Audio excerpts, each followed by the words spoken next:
I never thought I'd see the day when a candlelit dinner on a secluded beach would turn into my worst nightmare. There we were, my partner and I, basking in the glow of the setting sun, when a stranger strode up to our table with the audacity of someone with nothing to lose. "Darling, I've been looking everywhere for you," they exclaimed, eyes locked onto my partner with an intensity that made my heart drop. My partner's face turned a shade paler, and I knew in that instant that this wasn't a case of mistaken identity. The stranger, oblivious to my presence or perhaps just indifferent, slid into the seat next to my partner, wrapping an arm around them with a familiarity that made my blood boil. "Fiancé?" I spat, my voice barely masking the betrayal bubbling beneath.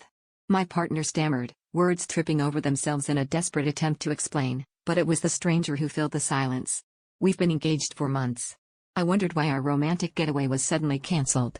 The pieces fell into place like a macabre puzzle, and I was left staring at the person I thought I knew, realizing how deep the deception ran. My mind raced back through all the late-night meetings, the secretive phone calls, and the sudden work trips that now painted a picture of infidelity. I stood up, my chair scraping loudly against the wooden deck, and for a moment, the world seemed to pause.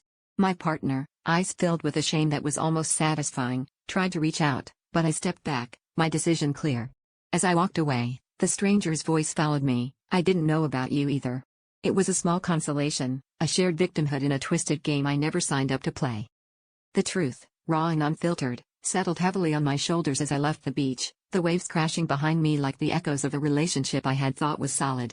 My internal conflict raged, anger battling with the hollow ache of betrayal. But amidst it all, a clarity emerged. I deserved more than secrets and lies masquerading as love. And so, as the sun dipped below the horizon, I resolved to find my own path, one where I was the protagonist of my story, not a pawn in someone else's charade.